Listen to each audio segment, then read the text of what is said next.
राजीव, क्या माने, इस बार 2024 की लड़ाई बेहद रोमांचक होगी। गठबंधन वर्सेस गठबंधन, जनता कैसे ले रही है इस लड़ाई को? जो हम देख रहे हैं, दोनों ही पक्ष अपना अपना कुंबा बढ़ाने में लगे हुए हैं। कोई बचाने में लगा है, कोई पार्टी बचा रहा है, कोई सिंबल बचा रहा है।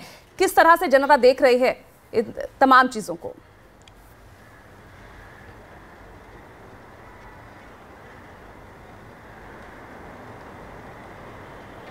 देखिए पूजा, पहली बात तो ये है कि 2014 और 2019 के मुकाबले 2024 में गंगा में पानी बहुत बह चुका है।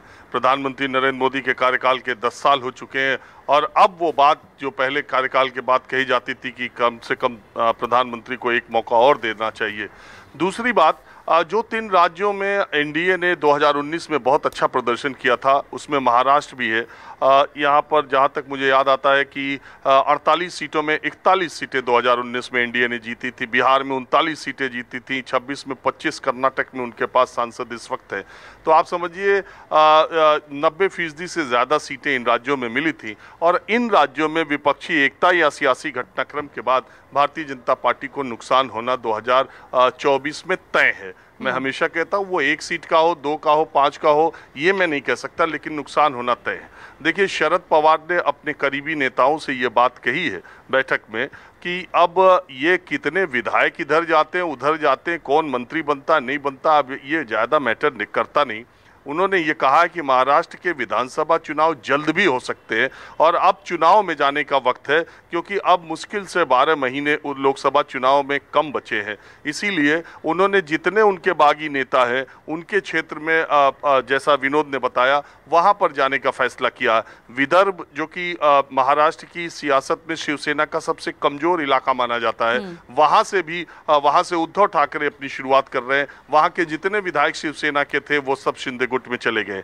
तो एक तरफ से मैं ऐसा कह सकता हूं यहाँ पर महाराष्ट्र में रहकर कि महाराष्ट्र के नेताओं ने, खास करके विपक्षी नेताओं ने, अब चुनाव की तैयारियां शुरू कर दी हैं। अब 2024 के चुनाव के लिए वो लग गए हैं। ये जोड़ तोड़ जो हो रही है इसमें तो बहुत सियासी दांव-पेच अभी होने हैं, लेकिन एक बात है कि भारतीय जनता पार्टी जिस ठसक के साथ परिवारवाद और भ्रष्टाचार पर पहले हमला किया करती थी, महाराष्ट्र के घटनाक्रम ने उसके उस तीर को कुछ कुंद जरूर कर दिया है। आप देखिए, अप्रैल में अजीत पवार के खिलाफ जो कोऑपरेटिव बैंक घोटाले का आरोप ईडी जांच कर रही थी, उनकी प्रॉपर्टी जिसमें अटैच की गई थी, जब चार्जशीट दाखिल की तो अजीत पवार और उनकी पत्नी का नाम उस चार्जशीट से ईडी ने निकाल दिया और उसी के बाद भारतीय जनता पार्टी और अजीत पवार के बीच नज़दीकियां बढ़ती गईं और ये अंदाज़ा शरद पवार को लग गया था। और बाद में अगर आप जेल जाने की बात करते हैं, छगन भुजबल जेल जा कर के आए हुए हैं और अजीत पवार पे आरोप, या ये अभी हसन मुशर्रफ जो दूसरे मंत्री ने शपथ ली, तो शपथ के 3 ही दिन पहले वहाँ रेड पड़ी थी उनकी तमाम उस पर। तो ये जो मैसेज है वो ये मैसेज जाता है कि भ्रष्टाचार और या जेल जाने वाले लोग अगर आपकी तरफ आ जाएं तब तो वो भ्रष्ट नहीं है, जो उधर है उधर है वही भ्रष्ट है। दूसरी बात, परिवारवाद का जहाँ तक आरोप लगता है, तो ये सारी परिवारवादी, अगर भारतीय जनता पार्टी को छोड़ दिया जाए तो भारत की ज़्यादातर पार्टियां परिवारवादी हैं। एक परिवार का ही दबदबा है और उसी से निकली हुई सारी पार्टियां हैं, इसमें कोई दो राय नहीं है। लेकिन यही हमारे लोकतंत्र का मामला भी चल रहा है।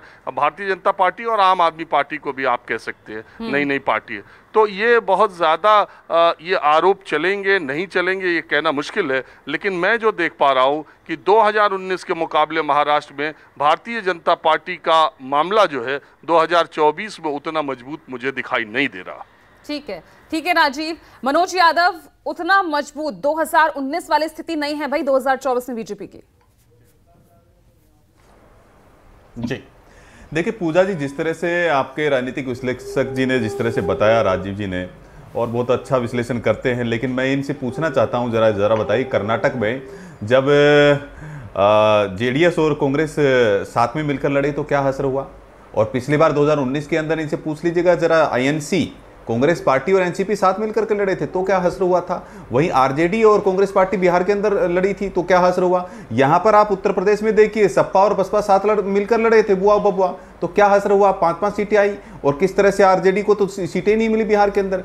अगर बात करें हम लोग तमिलनाडु की, तो तमिलनाडु में भी ये लोग मिलकर के लड़े थे, तो इसमें कोई नई बात नहीं है। पूजा जी नई बात नहीं है कि ये विपक्षी एकता पहले भी थी, आज दिख रही है। ये 2019 में भी इसी तरह से इन्होंने कोलकाता में इकट्ठे हुए थे। लेकिन विषय यह है कि साख किसकी मजबूत है।